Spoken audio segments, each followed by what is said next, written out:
Hi, this is Rick Anthony, and welcome to the Someone You Should Know podcast, the podcast that spotlights the stars of yesterday, today, and tomorrow.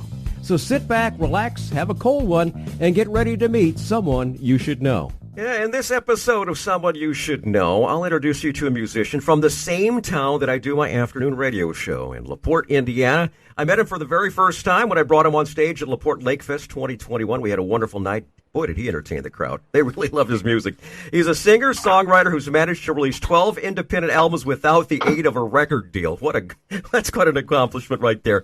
He's taken his music international. He's played with some of the biggest names in music and is featured in a Brian Johnson film. Will you please welcome my guest from Indiana, Rich Hardesty. Hey, what's up? That was an awesome introduction, Rick. Thank you. No problem at all, my friend. I think I need to update my bio, though, because there's 17 records out now. 17 records now. Wow. Okay, well, there you go. There you go. But I appreciate that. Oh, no problem at all. Rich, what was your very first exposure to music? Was it as a child? What musical instrument? Can you give us kind of a background on that? Yeah, piano. I sold my mini bike. I begged for a piano. I got an organ from my grandpa Hardesty out of Valparaiso, Indiana, and then sold that for a piano. And my mom made me practice because she said, if I get you one and you sell your mini bike, you have to practice. So I listened to her, and I'm so grateful that she did that. Awesome. Very good. Now, here's a strange thing, Rich. I took piano lessons in Hobart, Indiana for 5 or 6 years. But the strange thing is I never got the music. As far as I played the notes, but I could never make the music. My version of Stairway to Heaven, legendary because it sounds nothing like the original. I have the sheet music from Stairway to Heaven still from back then. Awesome. Very good. That's cool. Good job. Being an Indiana boy, you got to play a special birthday for another Indiana boy, John Mellencamp's 50th birthday celebration. How did you get this gig, man? Oh, man, I remember Mosey was in the band at the time, and Toby Myers and Mike Wanacek. I just remember we were all hanging out back in the day in Bloomington, and somehow I got asked to do it. And I'm like, that's a no-brainer. I'm there. So Toby Myers was there. Mosey was there. I don't know if Mike Wanacek was there, the guitar player for Mellencamp, but I think he was. But he ended up mastering one of my CDs. So we're all in the same circle running around B-Town. And I know John's dad, too. That might have had something to do with it. It's strange. My wife ran into John's mom antique shopping down in that Seymour area. So that was kind of neat. Oh, long time ago. So what was it like playing for Mellencamp? Did he enjoy the gig or was... I don't even know if he showed up. It was at Kilroy Sports Bar, and it was packed. And, I don't even know if he was on the sidelines. I was on stage. We've never been able to confirm that, as crazy as that is. All right. Speaking of Indiana, the most recent single has to pay tribute to the beautiful ladies of the Hoosier State. It's called Indiana Girls. What's the story behind this one? Man, I just love Indiana, and I know it's just as much about the Indiana guys as it is the Indiana girls. I wrote that and played it in the cornfield. It was trending on TikTok, and I heard about that, and I said, I need to produce that song because it's just too cool to let slip through the cracks, because there was like a live version out there. And I actually produced that here in Brown County at my country crib, or actually Cliff House, I call it now. And then I pulled in some of my friends, like Chris Combs from LaPorte, Indiana, to play on that. And it was just fun. I didn't even know it was going to end up getting some serious, regular rotation airplay, because I just do it for fun and the love of it. So that's if you listen to the words, it explains it all. Country living, cornfield in the house. And some other things. Absolutely. Just a sidebar here, Rich. I was lucky enough to have had 2 Indiana ladies as brides. God blessed me with my late wife for 40 years, and now my most recent wife, Leslie, since 2018. So something says about those Indiana girls, You're right. Actually, then I'll say this: they're authentic, they're organic. I've lived in California, I rented out in Tennessee, Nashville, traveled the world. Been to several countries, more than I can actually remember. I tried to write it down. It all goes back to Indiana. That's why I live here, because they're not afraid to say it how it is. Mm-hmm. And they seem to be just more upfront, and authentic. That just says it all. Authentic, organic girls. They, walk around and meet them and shake their hands and talk to them. And you dated too, or you married too. So I tell people they're the best, man. And they're all over the country. So they don't just have to live here. All right. We're going to go ahead and share that song with our audience here on the Someone You Should Know podcast. From Rich Hardesty, this is Indiana Girls. Indiana Girls. Indiana Girls. Cornfield. Indiana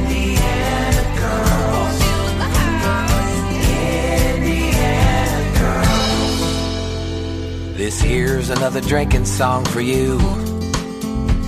You can turn it up on the radio when you're twisting up a tube.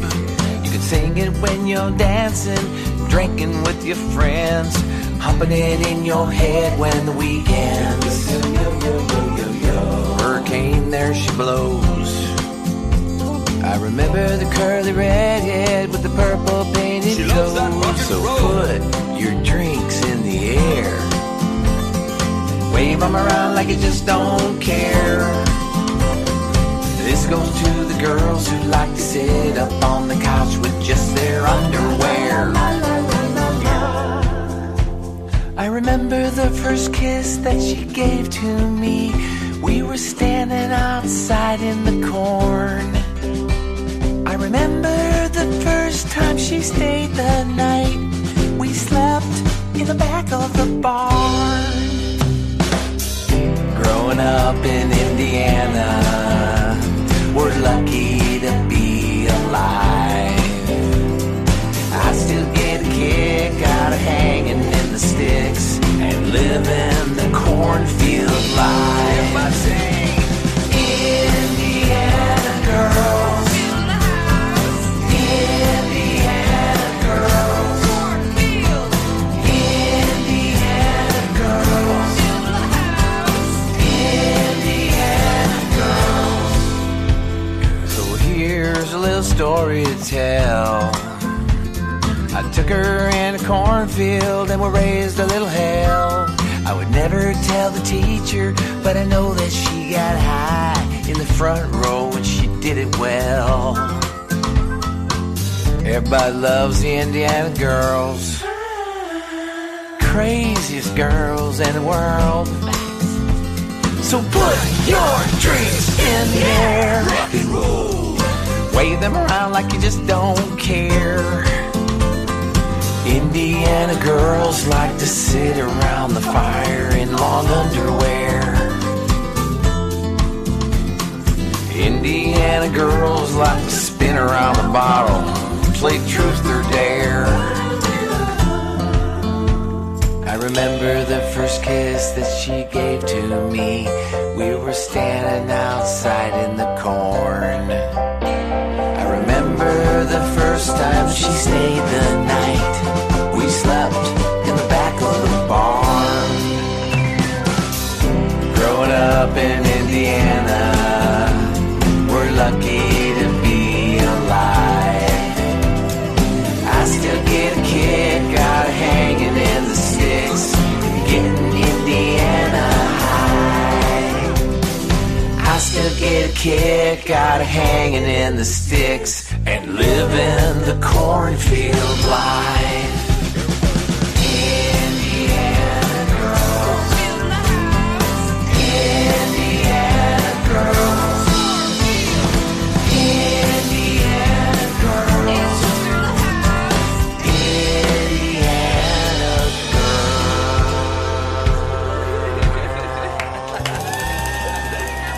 Indiana Girls, ain't nothing like him. That is Rich Hardesty, his latest release. We're speaking with him on the Someone You Should Know podcast. Rich, one of my favorite things to do is to talk road stories with musicians. You know, those infamous stories of getting to a gig, coming from a gig, something that happened on stage, weird accommodations.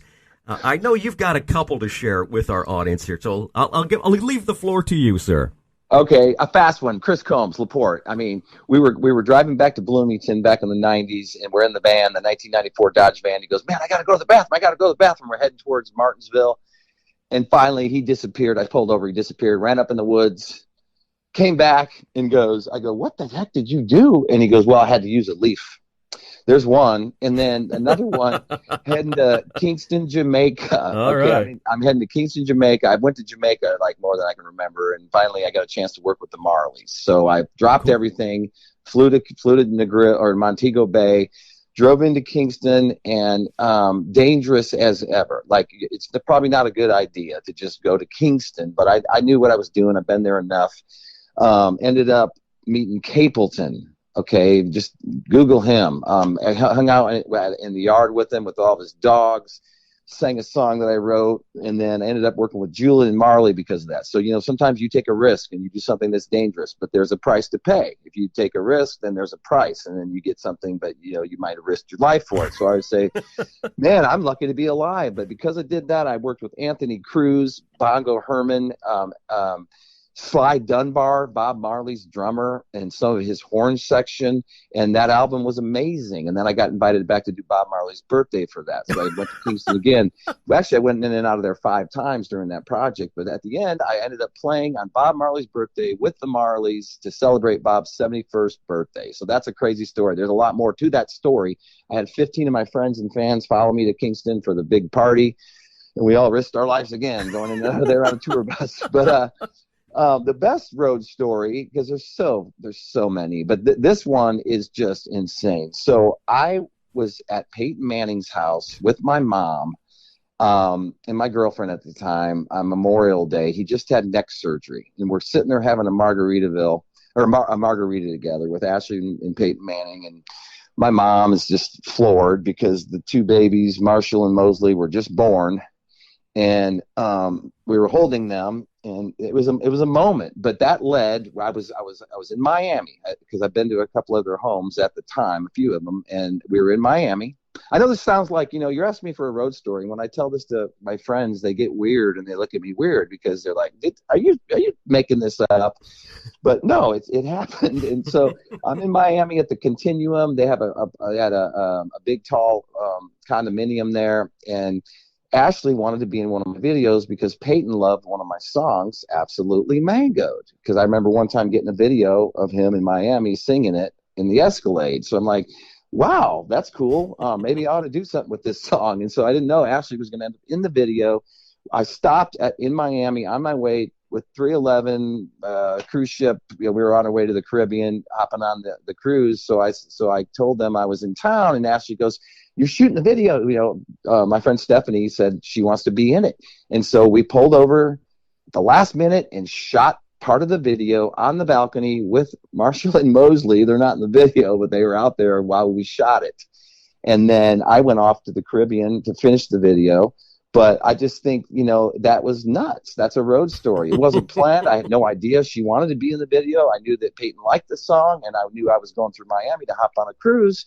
But you just got to act really, really quick in this business. And when somebody says something, like I got flown out on that same trip, on that same flipping trip, David Letterman flew me from Maui to New York to be on. I performed on the Ed Sullivan stage and did a song that was funny on a unicycle on a treadmill. So there's a story that involved Peyton Manning and David Letterman that I even forgot about. I wasn't planning on telling that story. Well, let's talk about that song, Absolutely Mangoed, from today's guest, Rich Hardesty, right here on the Someone You Should Know podcast.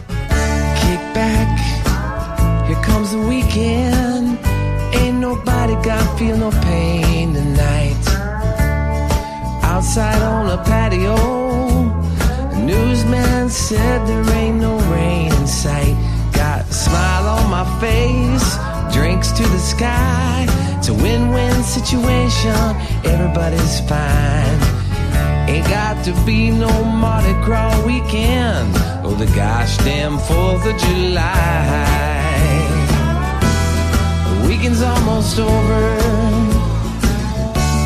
Or has it just begun? Absolutely mangoed, watching the setting sun. The weekend's almost over. I ain't gonna put up a fight. I'm gonna get absolutely mangoed tonight. Who needs another telephone number to stick inside of your phone? Who needs another minivan taxi to take these crazy girlfriends home? Please leave the light on down at the Motel 6. We still got some weekend drinking to do before we get our fix. The weekend's almost over, or has it just begun? Has it just begun? Absolutely mangled, watching the setting sun. The weekend's almost over. I ain't gonna put up a fight. I'm gonna get absolutely mangled tonight.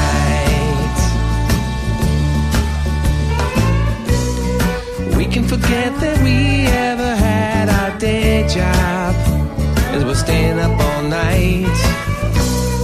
We can forget 'cause we ain't got no problems. We're feeling alright, feeling alright.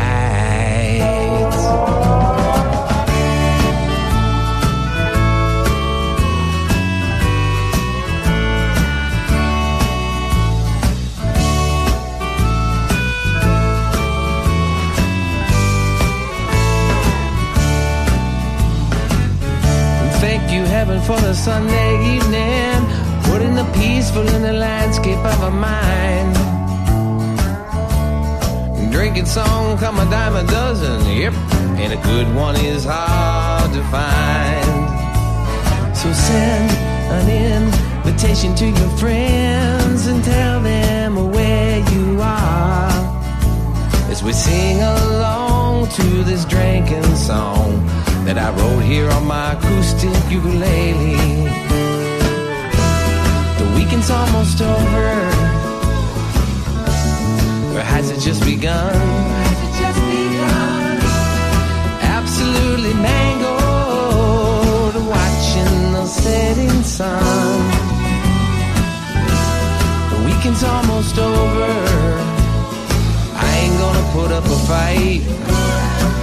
I'm gonna get absolutely mangled tonight. I'm gonna get absolutely mangled tonight. We're gonna get absolutely mangled tonight.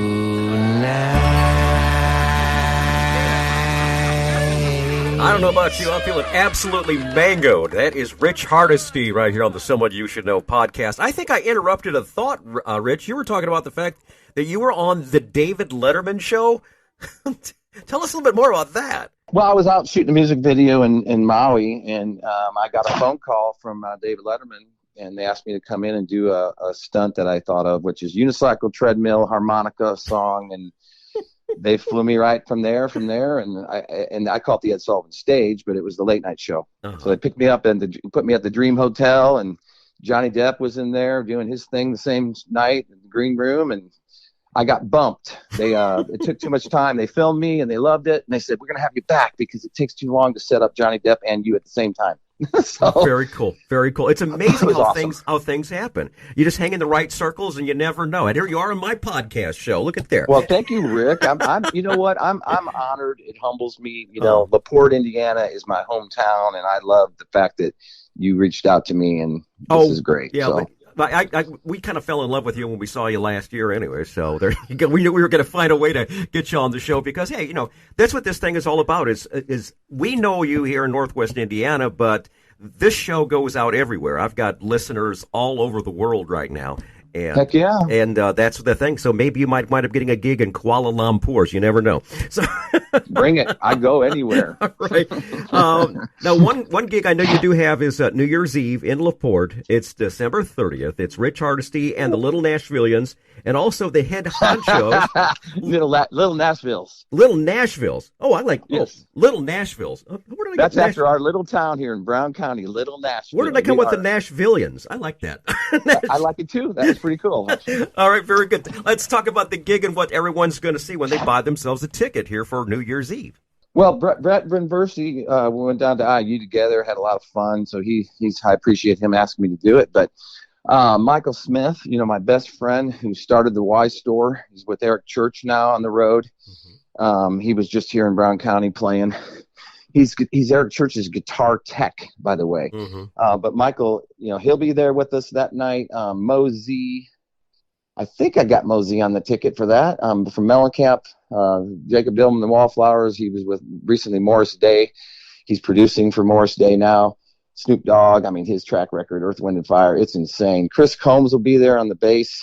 We've been playing since 7th grade, the variety shows. I mean, Chris Combs and I have jamming this long together. I love him. He's one of my best friends. John Gray will be on the drums. He played with Duke Tomato, studied under Kenny Aronoff. Corey Flick will be there. Corey Flick, the best harmonica player I've ever played with right here in Brown County. He's going to be there, too. I hope I'm not leaving anyone out. It's going to be a big band that night, so... Dynamite Show. We're going to be there also that night. I want everyone to know about where they can find you. I know you're doing a lot of touring. I want them also to buy some of your merch and to find out a little bit more about you. Good website? Pretty much. A Laportian, Tommy Petros, is upgrading my website, richhardesty.com. And that leads you, I'm pretty active on Facebook. I don't sit in front of the computer all day long, but I do try to put posts up to stay active on social media. And so you can find me almost on all of them. Very good. Yeah, I saw that. And we will definitely put your information in the show notes here so everyone can click on the videos and such. They can also, find your shirts and find your tour dates and such, because that's the goal. We want everyone to go and see Rich Hardesty now that they've heard him, and now that they heard the music, and now that they get to know him and know that maybe he might actually come out on stage on a unicycle. You never know. Might not be a bad idea to do that act that night. What a better place to do it. Anything we need to add, Rich, that we missed out? Yeah, I've got a new video I'm launching this week called Little Nashville on My Mind, and it's about the fall and the leaves changing, and it's very acoustic and Americana, if that's going to come out this week. Very cool. For our last little song we got is called You Know Me, and it actually features some pretty famous people helping you out on this one. Could you share the background on this one? Yeah, my buddy Randy Rocket said, hey, I just saw what you did in Kingston with the Marleys. Would you come to Nashville and do a record? He put me in front of Chad Carlson, Grammy Award-winning Taylor Swift. We actually mixed and mastered that in the Cabana where he did her mixing and mastering, and we did it, the recording in the studio.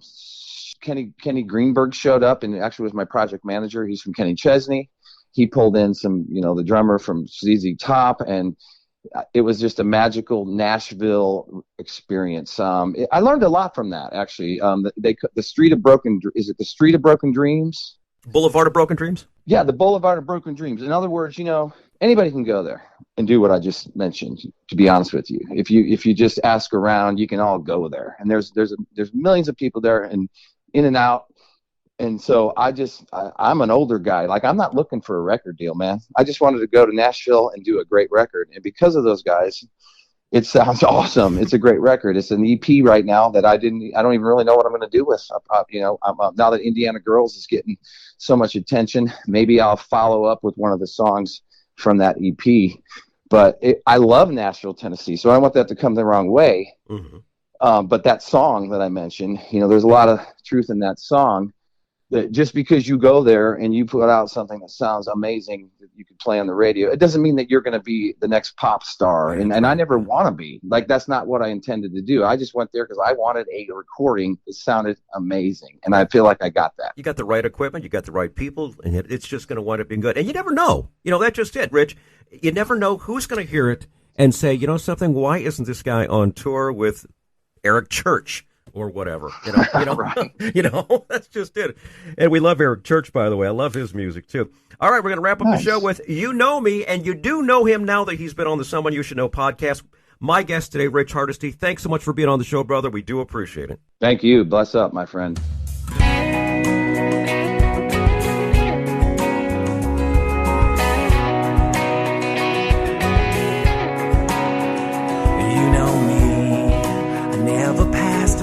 I met you, girl, we danced all night.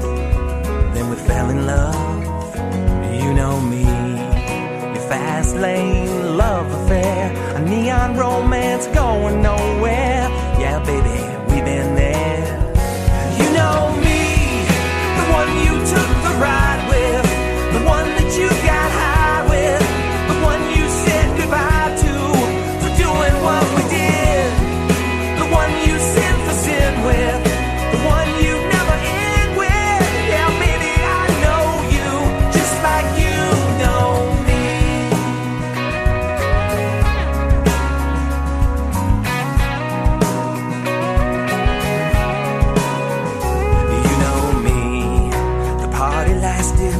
could. Me and Miss Misunderstood.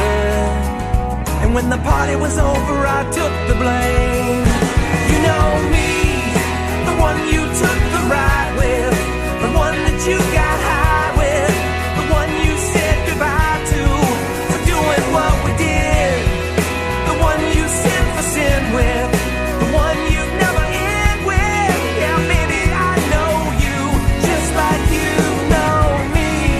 You got stuck up in my head, alone on the edge of my bed, with a 6-string and a pen, drawing little circles and squares, wondering why you're not there.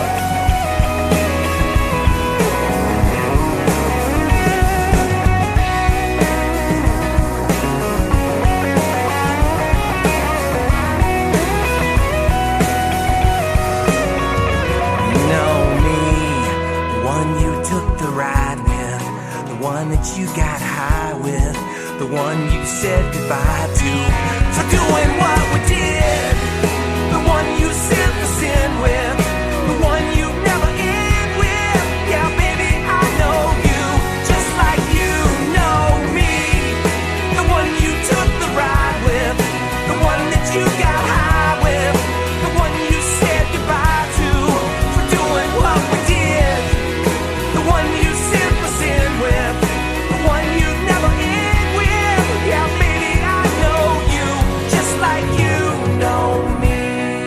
I never passed the party up. I met you, girl, and we danced all night. We fell in love. Hi, this is Rick Anthony, thanking you again for listening to this episode of Someone You Should Know. Now, if you're an aspiring musician or an established musician that's looking for a little exposure, I invite you to drop us a line at someoneyoushouldknowpodcast@gmail.com. That's someoneyoushouldknowpodcast@gmail.com. Also, I invite you to tell a friend about the Someone You Should Know podcast. I thank you for tuning in this time, and I invite you to check us out next time on the Someone You Should Know podcast, because you never know who's going to show up. Until next time, remember, God loves you, and so do I.